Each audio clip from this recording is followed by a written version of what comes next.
So taking you back then, you got the call from Hoppo. Got the haul from Hoppo. First day on the beach, first rescue. First rescue. Vaguely remember just rescuing a group of guys, big Islander guys down the south corner. All the guys in the tower watching me. I'll never forget it. Managed to get him in. I was 16 years of age. And yeah, I think I earned maybe a dot of my stripe after doing that rescue, because you know, there was a lot of doubt me being 16 and being a lifeguard at Bondi. Yeah. You have to be 18 to be a professional lifeguard, and I was very lucky enough to be given an opportunity to do a traineeship. So they were all watching. They're all watching. All watching. Okay. So first resource. How old were you when that? My first resus was when I was 16 years old. It was my first day at Bronte Beach. So I think I did it 3 or 4 months at Bondi just to get used to things when I started the traineeship. And then I earned another bit of my stripe. Got to start lifeguarding over at Bronte.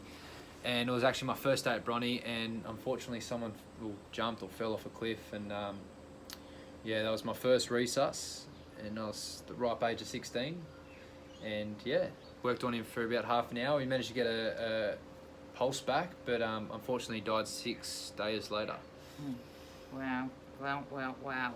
So how did you build your confidence? You're 16, you know all the guys are watching you, and you're on Australia's most famous beach where nothing gets past anybody. How did you go about building your confidence when you were so young? I pretty much lived and breathed lifeguarding. I loved it so much that I don't know, I just made sure that even though I had a few hiccups here and there with doing silly things, anyone that's young, you make a few mistakes with certain equipment or doing a certain rescue, but I learned from those mistakes and I made sure I didn't make those mistakes again.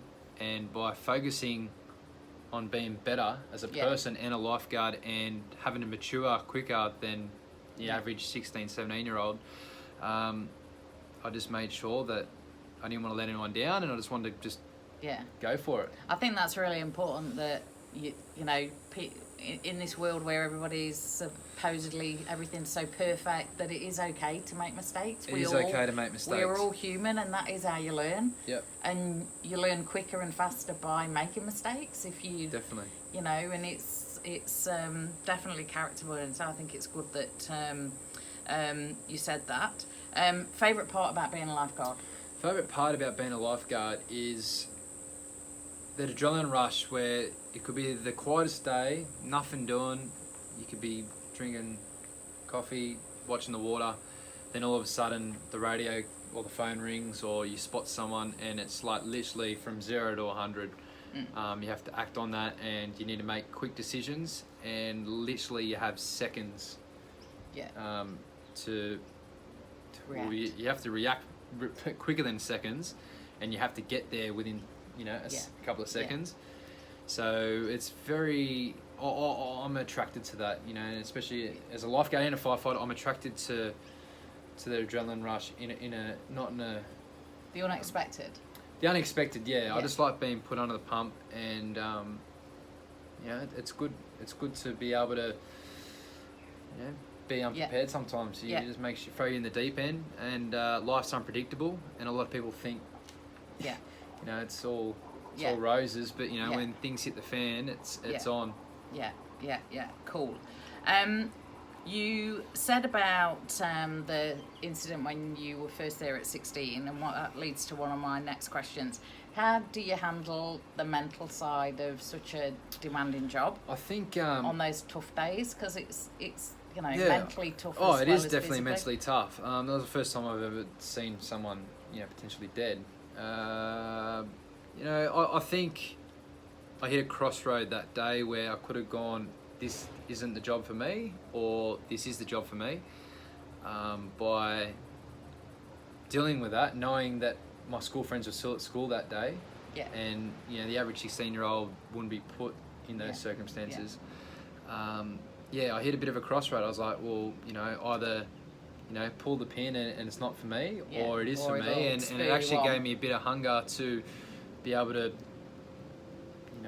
make a difference. Make a difference. And unfortunately, like I said, that guy was a suicide. So I had a number of suicides after that, and I realised that I needed to do something more with that. So I got into the whole mental health thing, and did a bit of stuff for mental health. Bad Max and the right East Coast, and a few things here and there. But it's just another thing that I could add that I've done. I don't want to get a pat on the back for it. You just do what you do, and it doesn't matter if I'm on the back of a fire truck or on the beach, or in front of a school doing a school talk, or over in the UK doing a water safety class. Yeah. Just give everyone a crack. Alrighty. So, to change the mood a little bit, one of the funniest things you've seen at the beach? One of the funniest things I've seen at the beach is there's a number of funny things I've seen at the beach. Any you can tell. There's a couple of rude ones, a couple of fun ones. Yeah. Honestly, think on that. Come back to it. Yeah, we'll come back to that one. Come back to that.